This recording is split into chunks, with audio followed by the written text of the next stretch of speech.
RT France, la Syrie. La situation en Syrie montre que il est difficile pour une partie ou pour l'autre de parvenir à un règlement de la crise. Dans quelle mesure êtes-vous prêt à ce qu'il y ait une coopération entre la Russie et la France pour régler le conflit et pour poursuivre ce qui a été dit par ma collègue sur la campagne présidentielle? Les journalistes russes ont eu des difficultés d'accès au QG des partis. Quel est votre commentaire sur ces questions et comment améliorer la situation?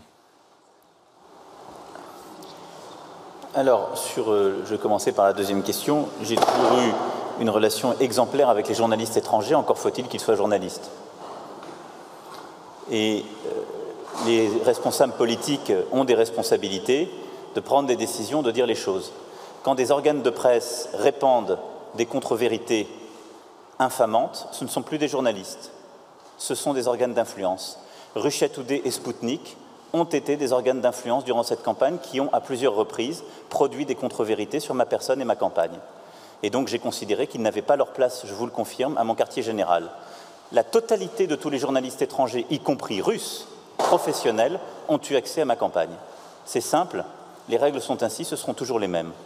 Et c'est en cela qu'il était grave que des organes de presse étrangers, sous quelque influence que ce soit, je ne le sais, aient interféré en répandant des contre-vérités graves dans le cadre d'une campagne démocratique. Et à cela, je ne céderai rien. Rien, madame.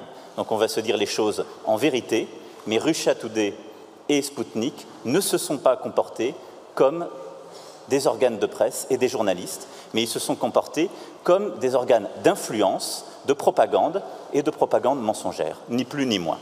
Ensuite,